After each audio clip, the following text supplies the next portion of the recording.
Suspected cross-border bandits have ambushed a security team led by Yoruba Nation activist Sunday Adeyemo, popularly known as Sunday Igboho, during an operation at the Old Oyo National Park, leaving several members of the squad injured at gun battle. The suspected bandits allegedly opened fire on the advancing security operatives, leading to a first exchange of gunfire. That means irú ẹkùn pẹ̀lú lóye Sunday Adeyemo Igboho ti ń súnmọ́ ibi tán wà. Àwọn tí wọ́n bá ìṣèjọba ní ó tọ́jú wọn. Bí wọ́n bá rí ìtọ́jú ṣé kò ní bomi tútù sáwọn èèyàn míì lọ́kàn. The attack occurred during a security mission conducted by Igboho's private security outfit, Iruekun, which had entered the vast forest reserve to track down and flush out suspected kidnappers and bandits believed to be operating within the area. Òyìn tí mò ń gbọ́ báyìí kò múnú mi dùn. Báwọn agbésùnmọ̀mí yìí wọ́n kọlu olóyè Sunday Adeyemo Igboho. Ó ti lé lóṣù kan táwọn ọmọ ọdún méjì ọmọ ọdún mẹ́rin ti wà nínú igbó. Mo sáré ròyìn pàjáwìrì kan. Mo á wò pé kò ní dáa kí n fi dọ̀la. Ẹ má bínú. Mo gbọ́ kẹ́yìn yẹn mi tún máa sùn. Ṣùgbọ́n ẹ̀yin náà lẹ sọ wípé ọ̀rọ̀ tó bá gbalẹ̀ wọn kì í fàárọ̀ sọ. Ilé tó bá gbọ̀sán wọn kì í sọ lóru. Èyí tó bá gbà àárọ̀ àìfi dọ̀sán. Mo dẹ̀ nígbàgbọ́ pé ẹ̀yin yẹn máa láǹfààní láti bá ń bẹ̀. Bóyá lọ́la àbí ń gbà mí. Lórí ọ̀rọ̀ rescue mission tó lóye Sunday Adeyemo Igboho gùn lé pẹ̀lú èrò ẹkùn ṣe mọ̀ wípé àìlámójúkò ní jẹ́kẹ̀rù wèrè ọ̀pọ̀ gbogbo ara jákọ́ nílé gbà á kéegun wọlé kájọ́ mọ̀ gbò ẹ má wọrí ẹ kú ń bẹ̀ gbogbo èèyàn kọ́ ló lè mú mọ́ra olóyè Sunday Igboho lọ́mọ ń bẹ̀ lóòótọ́ majority wa náà ni ọlọ́mọ ń bẹ̀ ṣùgbọ́n bí ó ṣe gba tèmi la ṣe káràmásìkì gbogbo nǹkan ṣe là á fi ọ̀rọ̀ rẹ ní wò bí afálàsọ bọ́ra kan oṣù tá ní ó fi ṣe sàrà ṣe là á fi rẹni sí pòsíṣàn nǹkan tó bá ṣẹlẹ̀ àfọkíní gún rẹ ni ká lè mọ bí ó ṣe rí bá a bá fi gún èèyàn àkàndá ṣe là á fi iná gbó rẹ ni wò ká mọ̀ bóyá ṣe níná máa ń tutù lára ẹni ká tó fi jó ọmọlàkejì Ìgbòho nífẹ̀ẹ́ ìlú ẹ̀ Ìgbòho nífẹ̀ẹ́ ọmọlàkejì Ìgbòho kúrò ní comfort zone ẹ̀ ara rẹ̀ ọ̀gbá bébò ní ti rí károdò ká sùn kò ní yẹ ń bẹ̀ ọ̀la yẹ ń bẹ̀ ó ti lé lóṣù kan táwọn ọmọ ọdún méjì ọmọ ọdún mẹ́rin ti wà nínú igbó lọ́dọ̀ àwọn tí kì í ṣẹ́bí wọn bó bá jókòó la lọ ọkàn balẹ̀ pa á délé láti lọ́jọ́ tá a fẹ́ délé bójò bá ń pani lọ́nà àjò ọkàn wọ́n balẹ̀ wípé ó níye ìṣẹ́jú tí yóò fi pani mọ́ bí tójò bá sì rọ̀ tójò bá dá èèyàn lọ́lé èèyàn ò rí pààrọ̀ aṣọ ọmọ ọlọ́mọ nínú igbó àwọn adẹni táwọn ajínigbé ń tì káàkiri tí wọ́n ń wọ́ níwọ́kúwọ́ tí wọ́n ń tì lọ́pọ̀npọ̀n nínú igbó àbí máa ń ṣan wọn kọ́ ọbẹ̀ ni àwọn agbófinró ni wọ́n ń sá káàkiri ẹni tí ń sá káàkiri ò nílé nìyẹn so olóyè Sunday Adeyemo Igboho sọkàn akẹ́ mo gbọ́ pé wọ́n ti wà nínú igbó láti bí ọjọ́ bíi mélòó kan pẹ̀lú àwọn security outfit tiẹ̀ láti lọ gba àwọn ọmọ ilẹ̀ ń gbé káfọ̀ tó ń wẹ òsì káfí òsì wẹ̀ ọ̀tún ní jẹ́ kó wọ́n mọ́ pé kí ọ̀tún fún òsì jẹ kí òsì fún ọ̀tún lọ́kàn wọn máa dé yẹ mọ́ bí wọn ò bá fúnra wọn jẹ ọwọ́ ń dọ́wọ́ lóró nù Ìgbòho wò wípé ọmọ olówó nìkan kọ́ ló yẹ kó sun àsùntàpá ọmọ tálíkà náà tọ́ sí ìgbé ayé tó dáa eléyìí ló jẹ́ kí Ìgbòho wọnú igbó lọ unfortunately ìròyìn tí mò ń gbọ́ báyìí kò múnú mi dùn báwọn agbésùmọ̀mí yìí wọ́n kọlu olóyè Sunday Adéyẹmọ Ìgbòho. ìròyìn ń jẹ́ ilé tó báyìí lọ́kàn jẹ́. mo sì rí àwòrán àwọn tó farapa tí wọ́n ṣèṣe. pé àwọn kan fara gbọgbẹ́ ìbọn láàrin àwọn èrò ẹkùn. ṣé gbàgbé pé lẹ́nu ọjọ́ mẹ́ta yìí ni gómìnà ìpínlẹ̀ Ọ̀yọ́ onímọ̀ ẹ̀rọ Ṣèyí Mákindé lọ́jọ́ yé wa wípé lórí ọ̀rọ̀ ìjínigbé ìdàlúrú tó gbàlú pé ó lé nígba ọmọ ikọ̀ Àmọ̀tẹ́kùn tó pàdánù ẹ̀mí wọn. ṣé gbàgbé màmá sọ wípé ẹni tí ó yẹ lórúnkún tí ó rẹ́rìn yóò sunkún kó tó rẹ́rìn látàrí ìjínigbé ọ̀pọ̀lọpọ̀ ẹ̀mí ló ti ń ṣòfò kí iléeṣẹ́ ológun ti fara gbá ń bẹ̀. ọ̀gá sọ́jà pàdánù ẹ̀mí ẹ̀ gómìnà Ṣèyí Mákindé sọ bẹ́ẹ̀ pé torí ẹ̀ ló jẹ́ káwọn re-strategize ọ̀nà wo làwọn fi gba àwọn ọmọ ìkàlẹ̀ lálàáfíà kí wá sí gbogbo ara èèyàn náà ló lè gbà á ká máa retí wọ́n kún adé wọ́n rí wọn gbà. so ní gbogbo àfihàn wà bá ṣe wà yìí la fi retí di àsìkò tá a retí yìí. so kí ló gbé mi wá náà ni pé ká wà nínú àdúrà. mo nígbàgbọ́ páwọn tí ìbọn bà kọ́lọ̀ nínú àánú ẹ̀kọ́ dáwọ́lé wọn nǹkan kò ní ṣe wọ́n lágbára Ọlọ́run nǹkan kò ní sẹ̀mí wọn ò ní sọ́rí olórí káwòdì ó gbé tiwọn lọ nǹkan kò dẹ̀ ní sún ẹ̀mí olóyè Sunday Adéyẹmọ Ìgbòho kò ní comfort zone ẹ̀ torí láti gba àwọn ẹ̀mí ẹlẹ́mẹ́là olórí ò ní kú sípò kà. ìròyìn tí mo gbọ́ náà lélẹ́yìí bandit ambush Sunday Igboho security team in Oyo forest several injured. ǹjẹ́ mo lè gbèrò yẹn sùn mi ò tó bẹ́ẹ̀ láti gbèsùn rùn níkùn mi. Suspected cross-border bandits have ambushed a security team led by Yoruba Nation activist Sunday Adéyẹmọ, popularly known as Sunday Igboho, during an operation at the Old Oyo National Park, leaving several members of the squad injured at gun battle.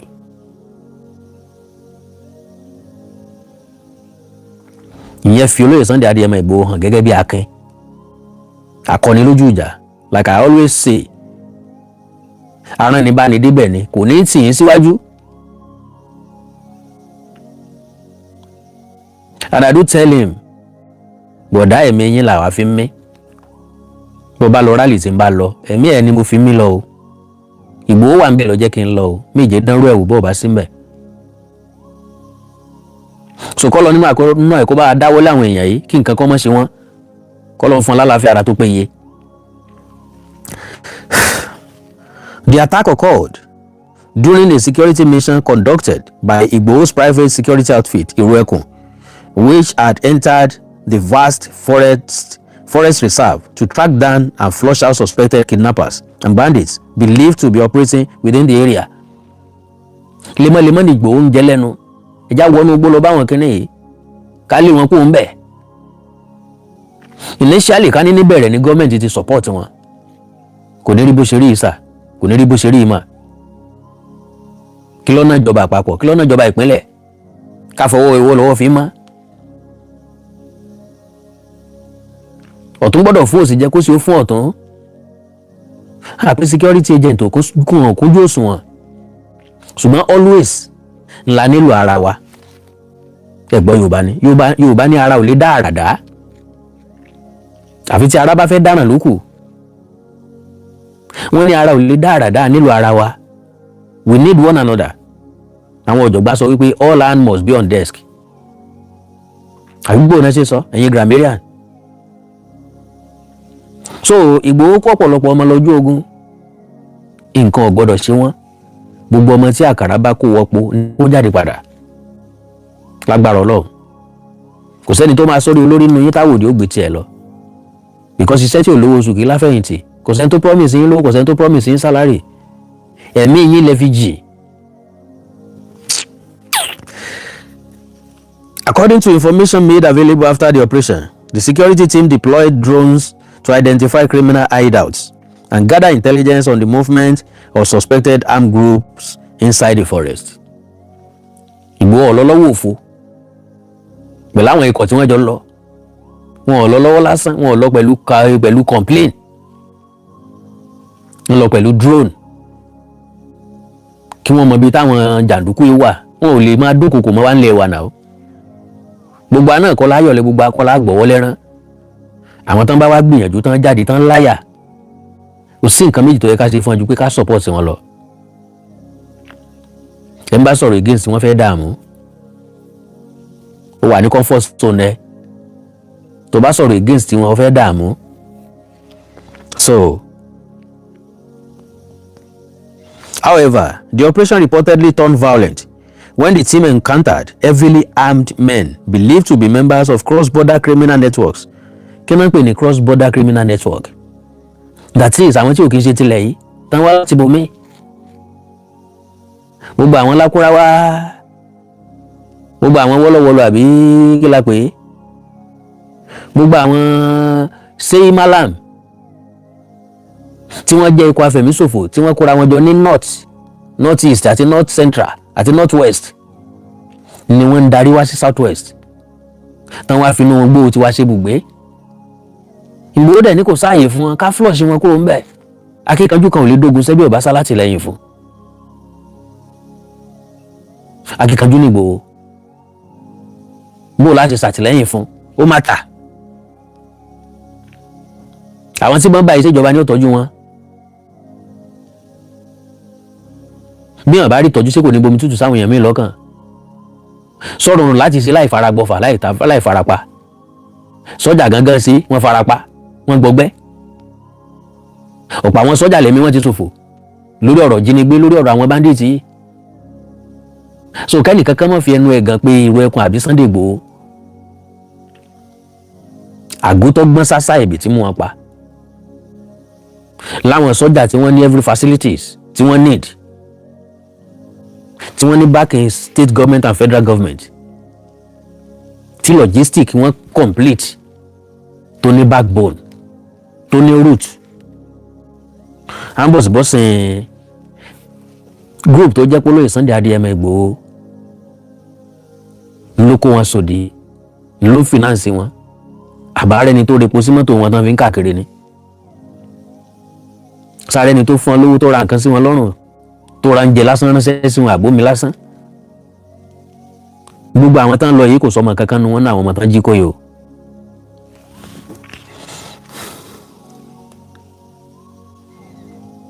To be members of cross-border criminal networks, the suspected bandits allegedly opened fire on the advancing security operatives, leading to a first exchange of gunfire. That means irú ẹkùn pẹ̀lú lóye Sunday Adéyẹmọ Igboho ti ń súnmọ́ ibi tán wà. Òun náà nìkan ló fi wáyé ló fi di pé wọ́n ṣínà ìbọn bolẹ̀ fún wọn.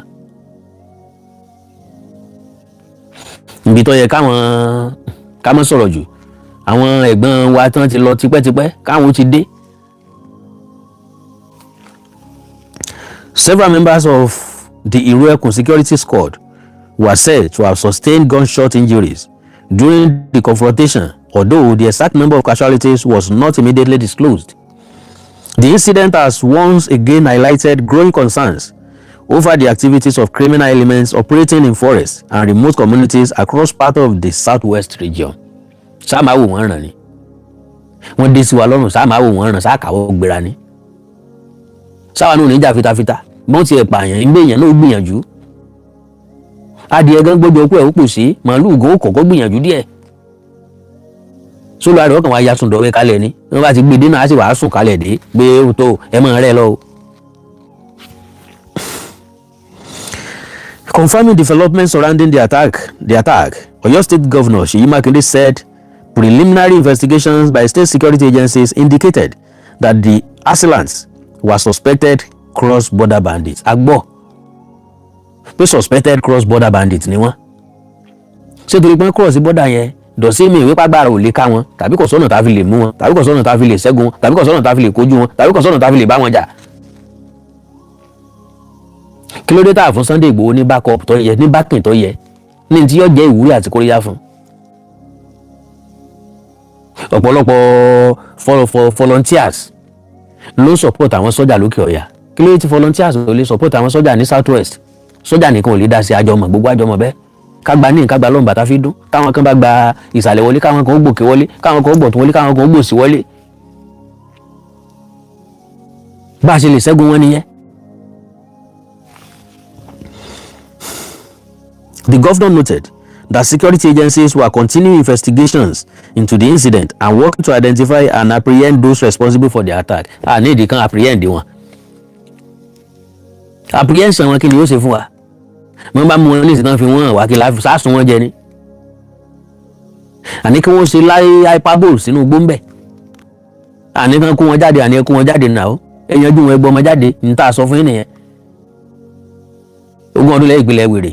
Ẹ máa ń pilẹ̀ rẹ̀ o. The operation was reportedly part of ongoing efforts aimed at combating kidnapping, banditry, and other violent crimes in and around the Old Oyo National Park. Old Oyo National Park ọ̀nà só tóbi tó bẹ́ẹ̀ ni.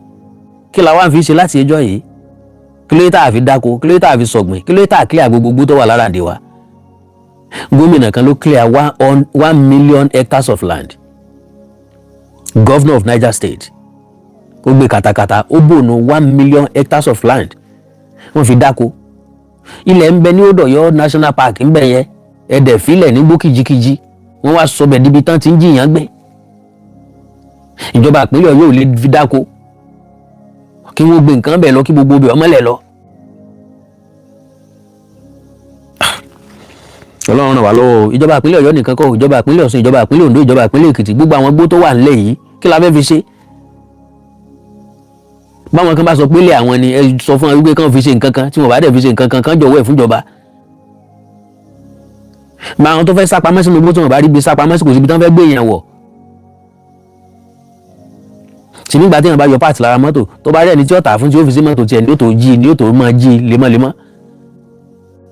Ọ̀sá lè jí mọ́tò Mercedes ò lè jí páàtì Mercedes Benz wá kó wá fi fún un ní àkúrà. Tó bá dẹ̀ gbédé tí ń bá sọ pé ń ọ̀rà ò ní lè jí mí mọ́.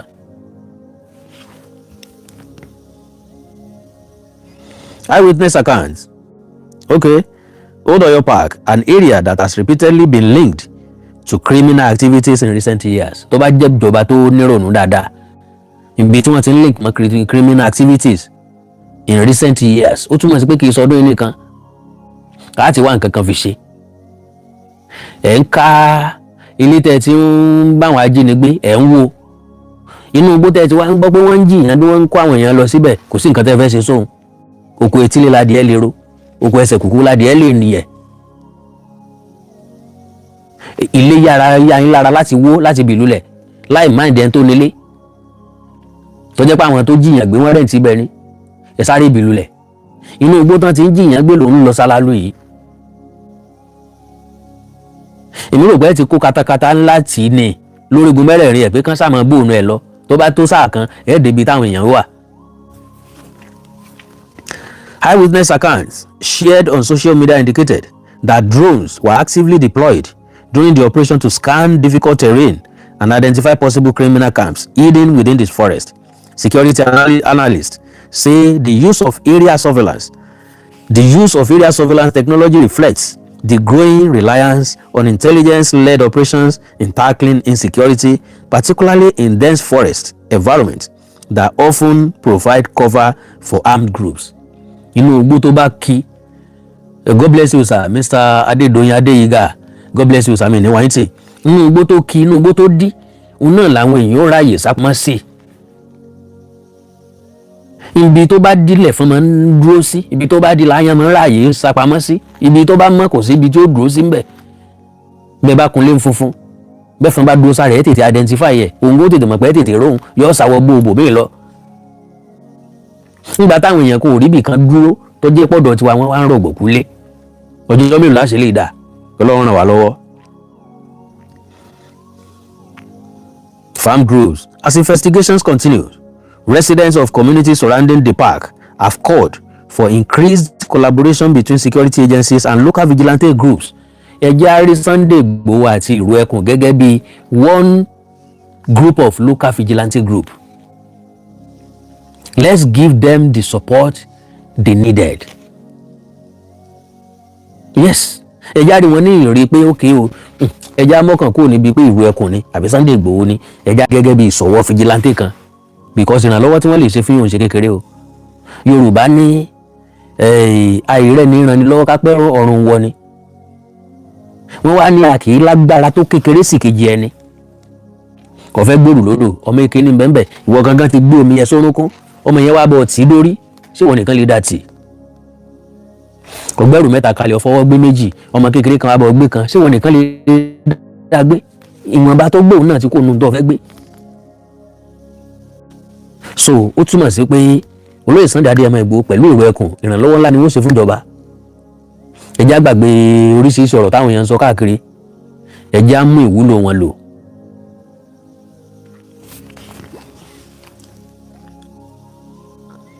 Ẹ̀dẹ̀ mọ́jà dáadáa wọn o, ká má fọkàn sí pé Ọ̀yọ́ lọ wà Ọ̀yọ́ òun àwọn tó ṣe léṣe yẹn lọ máa tọ́jú ẹ síbẹ̀ yìí lẹ lọ síbẹ̀ sẹ́yìn jẹ́ sọ́jà ni sẹ́yìn jẹ́ nǹkan kan ni ẹ̀ ń bá fẹ́ dààmú ló lè sọ̀rọ̀ ẹ o, ẹni tó fẹ́ kọ́ lọ́hún dàn láàmú ló lè sọ̀rọ̀ ẹ o, ẹni tó fẹ́ kí irú aburú bẹ́ẹ̀ ò ṣẹlẹ̀ sóun ló lè sọ̀rọ̀ ẹ. Kí gbogbo wa ṣùgbọ́n ẹ̀ ni kó má ṣù. The latest information underscores the persistent security challenges for parts of the country and the dangers encountered by security personnel and local operatives engaged in efforts to combat criminal networks operating across state and national borders. Gbogbo àwọn tí wọ́n farapa Ọlọ́run nínú àánú ẹ̀kọ́ bá dáwọ́lé nǹkan kò ní ṣe. Wọ́n sọ ọmọ lóòkú bẹ́ẹ̀ ni àní sí pẹ̀lú òkú ẹ̀ bẹ́ẹ̀ ni ru ẹlẹ́rù kẹfà tí ń lọ́wọ́ lágbára Ọlọ́run bẹ́ẹ̀ ni fara gbọ́fà lágbára Ọlọ́run bẹ́ẹ̀ ni gba ìdálẹ̀ bíbọ̀. Àdúrà kan tí mo ń gbà fún Igboho ni ẹ kó má gbàdá lẹ́bi bọ̀, kí gbólóhùn àwí kó má jẹ jáde, because àwọn tọrọ òye báyìí nísìnyí majority wọn mọ sọ pé ẹ àsọ ṣèbá ni ọmọ lọ ṣèbá ni ọmọ lọ. Tó bá sọ bẹ́ẹ̀ ìwọ náà bọ́ sójú ọ̀nà kó gbìyànjú ẹ̀ kó bí ṣe dùn sí kó bó ṣe dán mọ́rán sí. Àánú Olódùmarè ò ní fẹ́ nìkan kan wá sílẹ̀ o. Mo gbọ́ ní pàjáwìrì mi gbọ́dọ̀ dé mọ́ra mi sì gbọ́dọ̀ sùn bẹ́ẹ̀. Tí n bá ti sọ bẹ́ẹ̀ yẹn tó bá ti kúrò lọ́kàn mi ara mi ó lè lílẹ̀ ara mi ó fúyẹ́ èmi náà láǹfààní àti sùn. Olóyè Sunday Adéyẹmọ Ìgbòho, you are always an akin and you love people, you love your people, you are not selfish. Ó dẹ̀ kí n dá yẹn dá sọ̀rọ̀ ẹ̀, you are always there for everybody. Àfi tí o bá súnmọ́ ẹ̀ ńlọ́kù. Brother, wọ́n fẹ́ jẹ́ kó sú ọ ni má jẹ́ kó sú ọ. Sọlọ́run á fáwọn èèyàn yìí ní àlàáfíà ara tó péye. So bóyá ojú ìjọba ọ̀la wọ́n gbọ́n tá à ń sọ wọ́n support wa wọ́n máa rí effort yín. So gbogbo àwọn ọmọ káàárọ̀ oòjíire ikú wa ni Igboho ń kú lọ bẹ́ẹ̀ ni àwẹ̀ wa ní fara gbà lọ torí pé Igboho lọ́mọ náà àmọ́ tán jí gbé. Igboho ìdẹ́sẹ̀ ìrònú gbó ìrònú ilé ni ṣùgbọ́n láti kúrò ní comfort zone èèyàn bọ́ sínú igbó torí pé wọ́n jẹ́ ọmọ ẹnìkan gbé orí ọ̀fẹ́ aláìlẹ́gbẹ́ ni o. Ká tún tó rí irú Igboho ká tó rí irú èèyàn bẹ́ẹ̀ yóò pẹ́ fún alẹ́ káàárọ̀ oòjíire mélòó rú ẹ̀ láti rírí. Báwo la ṣe welcome wọn gbà tán wá sá treat wọn dáadáa mélòó rú ẹ̀ látún padà rí èèyàn mélòó ló ń ṣe bí Igboho tí ó fi comfort zone ẹ̀ sílẹ̀ tí ó kórìí resources ẹ̀ kalẹ̀. Èèyàn mélòó la rí ni mo béèrè lọ́wọ́ wa o ẹ má bínú o bóyá ẹ ti rírú ẹ̀ rí tẹ́ ẹ bá rí ìgbà wo ló wá ọdún mélòó ló fi dúró sá support ẹ̀ sá kún lọ́wọ́ sá encourage ẹ̀ sá gbóríyìn fún ṣé yóò lè tún máa ṣe. Ọlọ́run ràn wá lọ́wọ́ ibi ò ní bá yín o ọfà ò ní bà wá o ìbànújẹ́ ò ní kàn wá o gbogbo nǹkan tó bá kàn láti ṣe gẹ́gẹ́ bí ìkúnlọ́wọ́ Olóyè Sunday Adéyẹmọ Ìgbòho ìbá ṣàkíyèsí kan fọwọ́ sí tí wọ́n fọwọ́ sí Olóyè Sunday Adéyẹmọ Ìgbòho ó máa monitor ìró ẹkùn ó máa coordinate ẹ̀ dáadáa. Àánú Olódùmarè nífẹ̀ẹ́ nìkan kan wá sílẹ̀ àwọn olórí burúkú tán wà lókè ọya àwọn eléyìí wọ́n release àwọn agbébọn rìn àwọn aṣekú oró pani. Ntí gómìnà ìpínlẹ̀ Akwa Ibom tó sọ eléyìí ló bà mí lọ́kàn jẹ́ jù odidi gọ́vnọ̀ wọ́n arrest àwọn agbésùnmọ̀mí, wọ́n gba ìbọn, gba AK-47 more than 40 something lọ́wọ́ wọn kò fáwọn ọlọ́pàá dé AK-47 padà fáwọn terrorist, wọ́n release àwọn terrorist kan wọ́n máa lọ. Nàìjíríà yẹn ni wọ́n ti wá fọkàn balẹ̀ lọ wá ní mèmí ò ní mè nǹkan kan ò ní ṣe, Ọlọ́run wà pẹ̀lú gbogbo wa. Okay, who is the owner of or who is responsible for the Old Ọ̀yọ́ National Park? Government ni, federal government ló ní Old Ọ̀yọ́ National Park according to order pé federal government ló ní. So bó ṣe wá jẹ́ pé federal government ló ní yẹn kò túmọ̀ sí pé governor state ò lè ṣe nǹkan kan bẹ̀. As far as I'm concerned, bóyá state governor dẹ̀ ló ní, mo sáà mọ̀ pé government ló ní ṣá, mọ̀ pé government ló ní. So government lè ṣe nǹkan síbẹ̀. Gbogbo àwọn igbó tó wà ní south west ẹ jẹ́ káwọn governor wá bá clear ẹ̀. Èmi ò bá advice wọn gan pé owó tí wọ́n fi ṣe bridge kan kí wọ́n fi clear gbogbo igbó tó wà ní surroundings wa. Ilé ìta àbàtì ìlú ẹ jẹ́ fáwọn èèyàn kan fi dáko, ọ̀pọ̀lọpọ̀ èèyàn fẹ́ dáko wọn ò rílẹ̀ ni o. Àwọn tó nílẹ̀ ò mọ̀ nǹkan tí wọ́n fi ṣe, ẹlòmíì nílẹ̀ ò mọ̀ pé àwọn nílẹ̀, àwọn kan mọ̀ pé àwọn nílẹ̀ wọn ò mọ̀ tán fẹ́ fi ṣe, àwọn estate náà fẹ́ tà fún. Àwọn ọ̀pọ̀lọpọ̀ ilẹ̀ tó jẹ́ pé ilé ò ní débẹ̀ lọ́dún mẹ́wàá sí ìsìn, estate wọ́n dẹ̀ fẹ́ tà fún kan lè rówó kiri ń bẹ̀. Ọlọ́run ràn wá lọ́wọ́, ìbànújẹ́ ò ní kan o, ibi ò ní kan, ẹ má bínú pé mo tún wá nípe pàjáwìrì o. God bless you, ó dàárọ̀, ó ràn yọ̀ lásùn, àní tó di ọ̀ndọ́jú kú o.